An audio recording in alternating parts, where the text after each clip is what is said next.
My mom is many aggravating things, but she's not the kind of person to disappear. A mother with a mysterious past and a secret life suddenly vanishes. My mistakes as a mother had been accruing over time.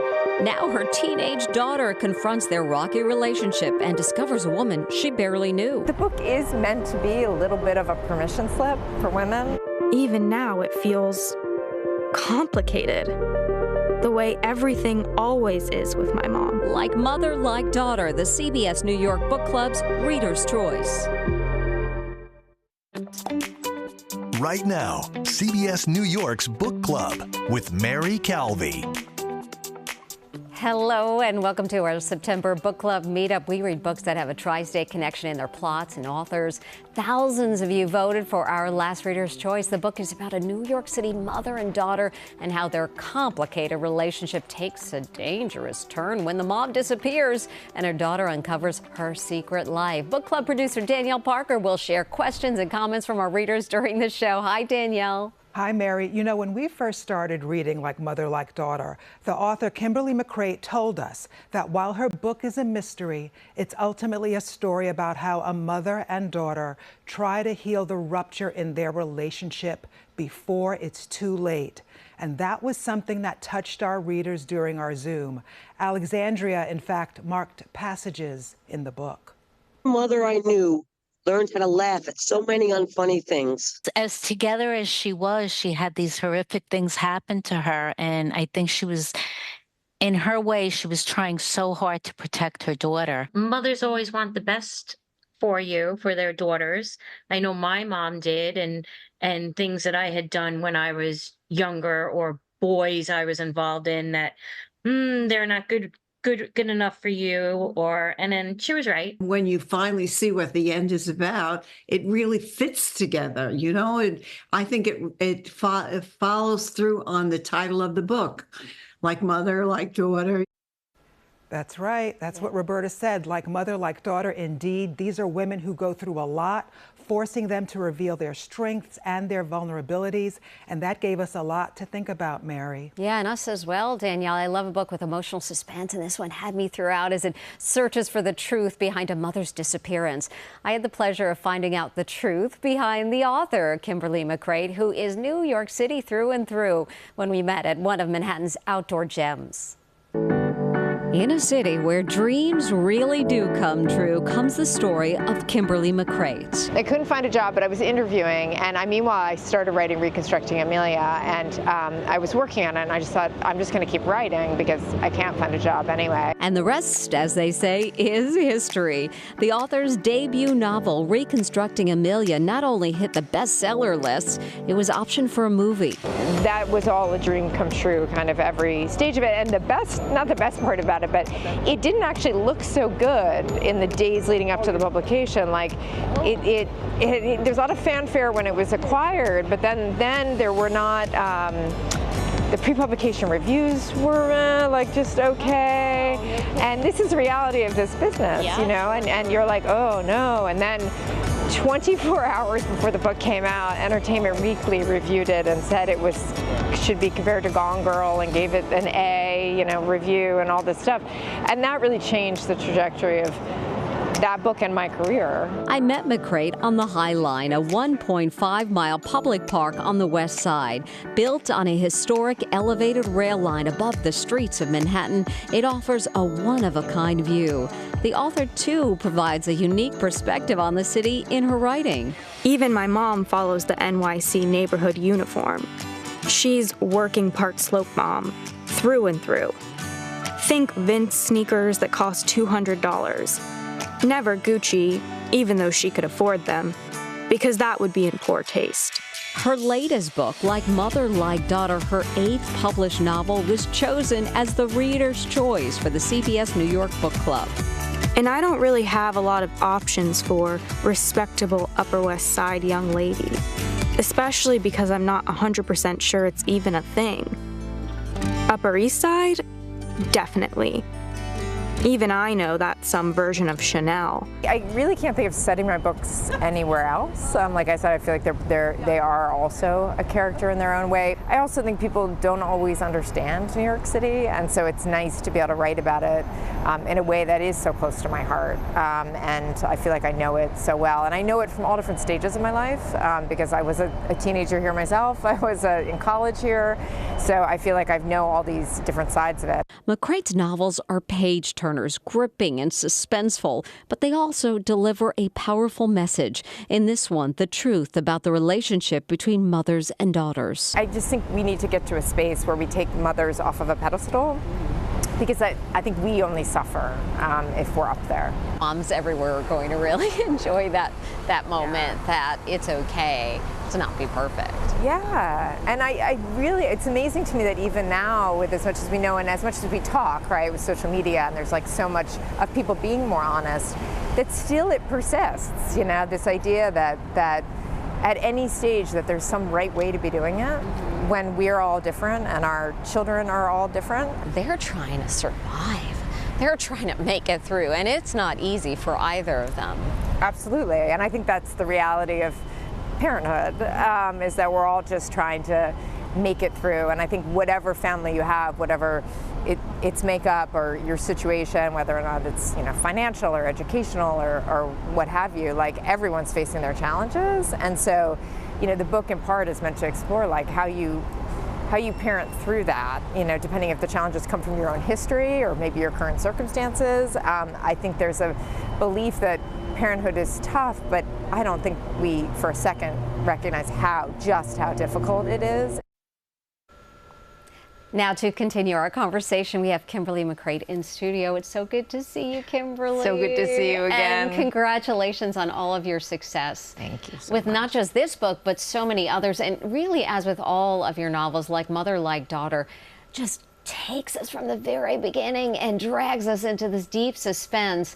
And I wonder, I mean, of course you're thinking from page one, I need to get a hold of them. And you certainly do. So thank you for that. Oh, well, thank you so much. And thank you so much for having my book club be the pick. This has been a wonderful experience and so much fun. Oh, for us too. You know, I wanted to ask you, I have so many questions, but there were a couple of lines that really stood out to me. And one of them was, and this got me from the beginning, you will die to protect that child you suspect uncomfortably that you could also kill. And at that moment, I thought, oh boy, where is this novel going to take me? So give us an idea of what was going through your mind as you were creating this incredibly suspenseful and really bingeable novel. Yeah, well, thank you so much. You know, that line just comes really from my own feelings as a mother. And I would say that the prologue is very personal. It opens on a note just about motherhood in general. And that comes from a very personal place. The book in general was really written from my heart. I mean, it's about mothers and daughters, and it's something I know very intimately. And so I very much think about the suspense and keeping the reader engaged, but I actually think the best way to do that is to be very intimately in the hearts and minds of your characters. And then I think people are drawn in, readers are drawn in by the human element and by that human connection, because my books ultimately are about the why of what happened. And so it's suspenseful, but it's really suspenseful in a psychological way. And so I think that's about being connected to the characters and them feeling real and relatable and having empathy for them. Yeah, I mean, that's so true that you're saying that, because even in the prologue and then the first line of your book, you say, as soon as you begin to show, the lies start. They do. And, you know, for moms, I stand by everybody that. really could understand. There's just such authenticity in the connections between the mother and the daughter and the challenges they face throughout. And I really enjoyed meeting both characters, both Kat, the mom who's missing right from the very beginning, to Cleo, an NYU student who has that complicated relationship. There are so many questions that our readers have, so we want to get to Danielle, and let's hear what they have to say. Danielle. Well, in fact, when we had our book club Zoom, we talked a lot about that relationship between Kat and Cleo. You know, the details in the book are so rich that they not only give us a full picture of how they reacted to one another, they in fact made our club member Roberta wonder about other mother-daughter relationships. Here's her question. Was having breakfast in the city, and I looked over at a table. There was a mother and child, and the mother was making the child just sit a certain way at the table, behave a certain way. Does she observe people as they're eating or interacting? Yeah, I mean, we've been really kind of thinking this through. I mean, isn't it incredible when you do see something like that? And a great question by the reader. And is it true? Do you take those scenes and do you get them into the book? Yeah, this is like my favorite question because not only do I take everything I see everywhere, but also if I know you, Mary, you're in the next book, Danielle, so are you. I mean, just you draw from everything. So I would say that there are those moments you see. And that you feel, and particularly being in New York City, you're on the subway and you're exposed to people who are different from you all the time. And I spent a lot of the time thinking about, like, what is it like to live in that person's skin? Like, whoever that person is. Like, I saw some older man somewhere sitting at a table and I thought, what is it like to be him? And so I think in those moments, you're drawing from everywhere as a writer, constantly. And New York City is just like the best place because you could just people watch everywhere you go. 100%. And you constantly have access to so many people and so many different kinds of people. And it's a real gift as a writer. You just need to wander around and you can find a story any day. Isn't it true? I mean, yeah, exactly. This is a place to be. It is. Right. And since you are just such a part of it, and it's just in your heart, it's just quite fabulous to read your story because it's clearly from a person who knows New York very well. I mean, there is no tourist feel about this at all. I mean, you're talking about specific streets, specific neighborhoods, and I really enjoyed all of that. There's so many twists and turns throughout. We meet Cleo, she's an NYU student, and we meet the mom who's a lawyer, and you actually have such experience in that arena as well, on top of this incredible success as an author. Yeah, I started out as a practicing attorney. I graduated from Penn Law School and went to practice at several of the biggest. I've worked at like 6 in different capacities, 6 of the biggest law firms in New York City as a paralegal and then an associate. And, you know, there are parts about being a lawyer that I loved. And it is a world that I'm intimately familiar with. And so it's where I often set my stories because I do think that credibility, when you're taking somebody on a journey that is going to have twists and turns and is going to push the envelope in different ways, I think it's important for the story to be as grounded as possible in reality in all other respects. So I really try to get all those details right. And I wasn't a criminal attorney. Sometimes there's, you know, criminal issues that come up, but I consult experts for all those things. And I know what I don't know, which is part of the virtue of having been an attorney. So I know where I need to fill in gaps. But in terms of the world and what the law firms are like and, you know, walking those hallways, like I know what all that is like. Well, we have so much more to talk to you about. We'd love to have you answer some more questions. But first, let's take a quick break. And we're going to talk about the relationship with her daughters and if she based any of the book on that dynamic. That's coming up.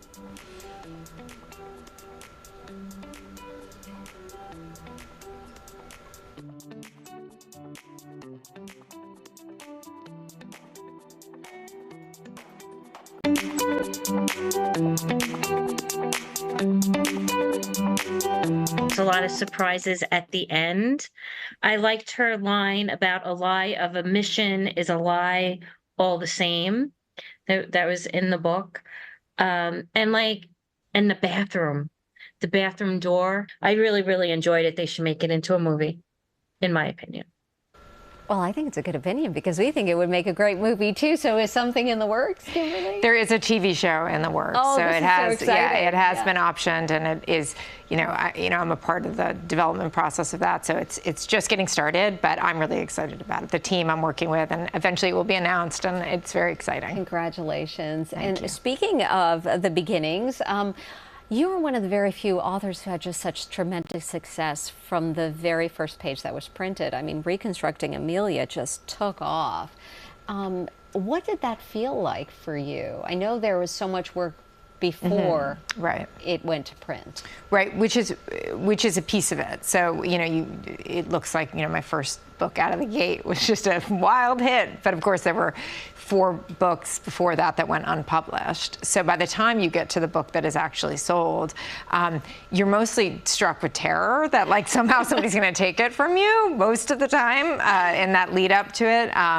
But I did get incredibly fortunate. I worked with a great editor and got very lucky. There's a lot of luck in publishing about when something comes out and how it strikes a nerve. And you can't predict that, regardless of what people think, that you're writing a book to fit a marketplace or whatever. You're not, because you're writing it years before those trends have taken place. So it actually was, a bit slow going at the beginning. The book was acquired with a lot of excitement. It was a 2-book deal, and there was a movie option with that, and that was very exciting. But it wasn't until about 24 hours before the book was published that Entertainment Weekly came out with this. And I can actually remember where I was sitting with my 2 daughters. Please tell me, yeah. So I was sitting in a pizza place. My 2 daughters were very little at the time. And I was like, okay, so it's over. Like, it's fine. I wrote the book. This is success. I'm giving myself the whole, this is still success in your speech. Own mind. Yeah.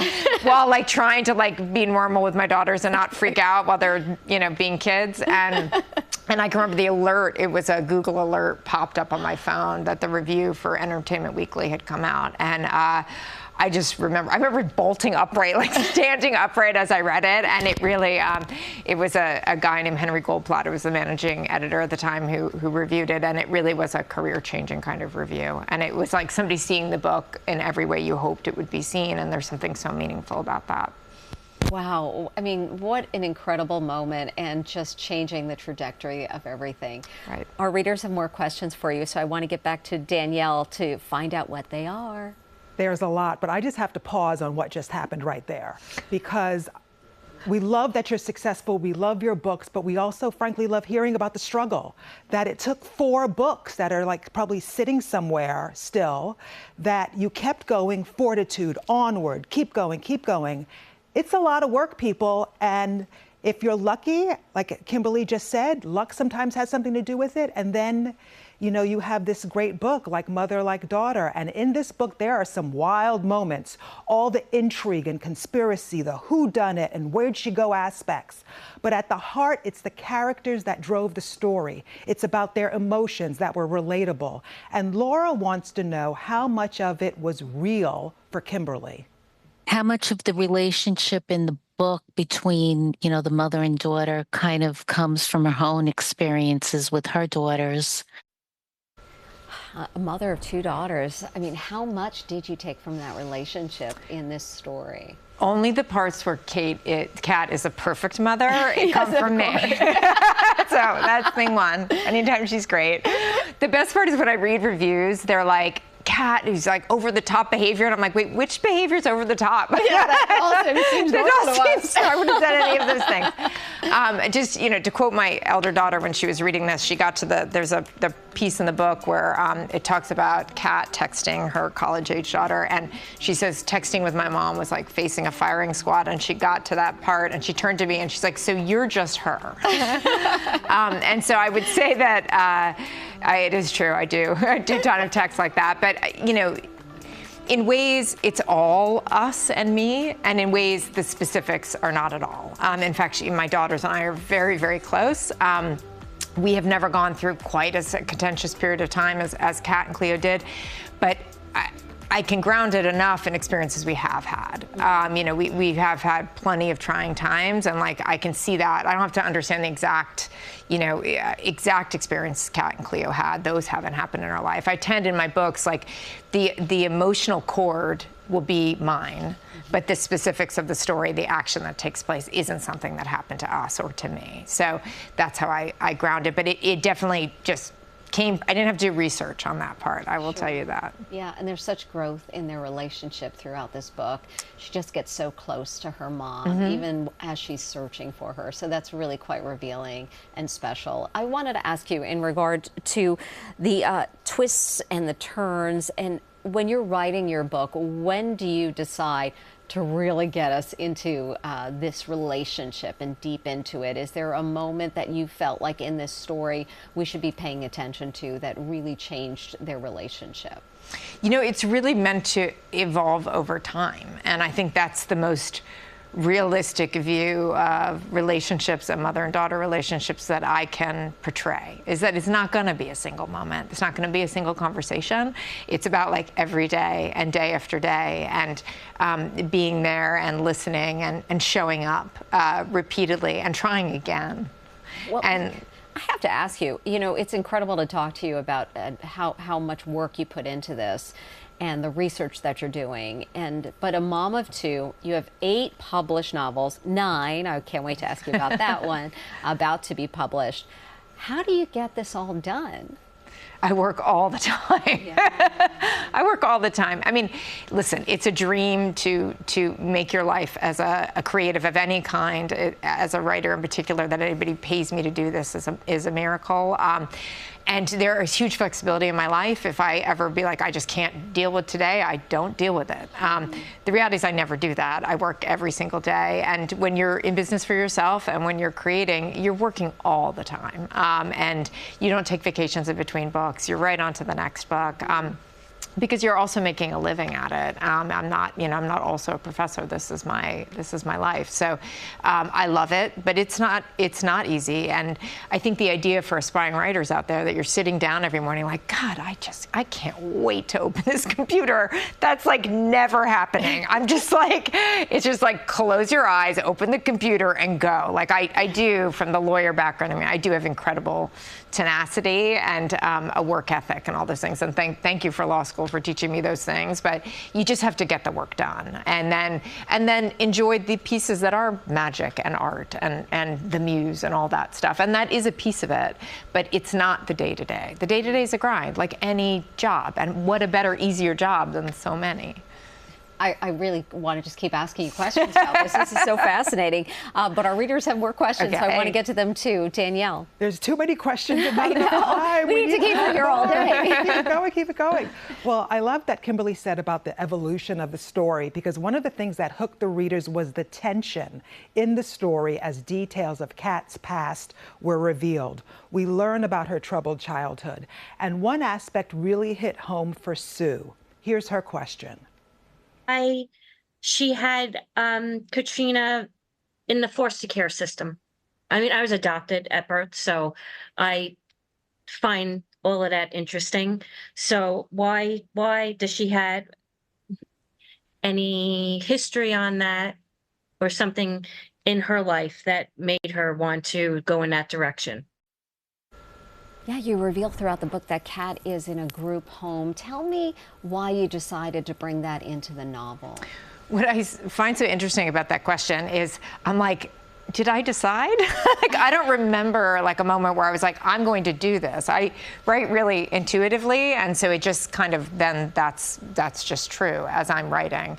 But I knew she would have a troubled childhood. That was clear to me. A lot of the theme of the book is about how you learn to parent yourself when you come from a troubled childhood. So to me, the focus of her being she lives in a group home, that wasn't as specifically important as it was that she had really been traumatized in her childhood. And I experienced a really difficult childhood, and I think that that's something that I've grappled with, trying to reconcile that with being a mother, and how does it inform how you mother? How can you rise above it? How can you use it? And so, and use it as a person. And so I think that was definitely a big theme in the book. So again, her being in a group home in specific, it did allow me not to have to write about her ongoing parental relationships, and I wasn't as interested in that as I was in what those relationships had done to her and her ability to mother. Mm-hmm. But how authentic of you to be able to bring some of that into the book. I mean, that's quite remarkable and brave, truthfully, to talk about that. In Like Mother, Like Daughter, tell me, how long did you spend with these characters, start to finish? How long did it take you? I think start to finish is usually 2 years. It's usually about a year until my editor gets involved, and then there's a kind of another 6 months of editing with her, and then there's production editing, which is copy editing, and that kind of that fine tuning of it that lasts about another 6 months. And the original manuscript, you were saying, is quite much longer than what we actually read. Yeah, they all are. Yeah, I want to get the chapters that didn't make it into the book. Yeah, no, you don't. there's a reason they're not in there. My editor is very wise. She's also just like, I mean, do we need this? Like, the books are complicated. They're a complex narrative to begin with, and I usually just there's a lot of extra darlings in there that need to be backed out and done away with. So that's a part of the process, is figuring out how to prune the different threads, because a lot of the threads make for the complexity of the book, sure. But one too many, and then you're into. How much pruning did you do? I mean, I would say my first draft tend to be, and this one I think probably was about 400 pages, and the book is about 300 pages. So, they lost 100 pages somewhere in the Did it hurt at all in some moments? Like, I don't want to lose that one. Yes, I mean, occasionally I would say as an author, and my editor is very great about this, is that you do.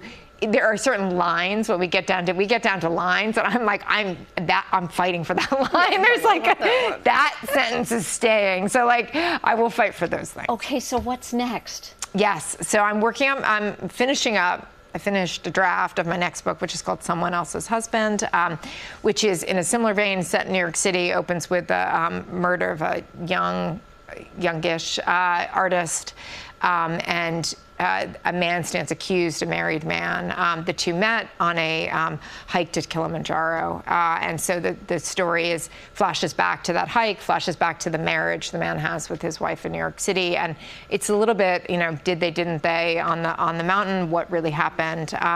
But ultimately, it's really a story about kind of the fragility of love. And I think it has like mother, like daughter, I think it has a hopeful undertone at the same time. All of them have such powerful messages in the end. So we really appreciate everything you do, Kimberly. Thank you. It's been such a pleasure spending time with you this month. I'm going to miss this. I'm going to come back. I'm just going to come hang out with you guys. Talking to you. But we'll be cheering you on throughout. So thanks again. Thanks so much. Thank you for joining us. We're taking a quick break. When we come back, we'll have a preview of our October book club.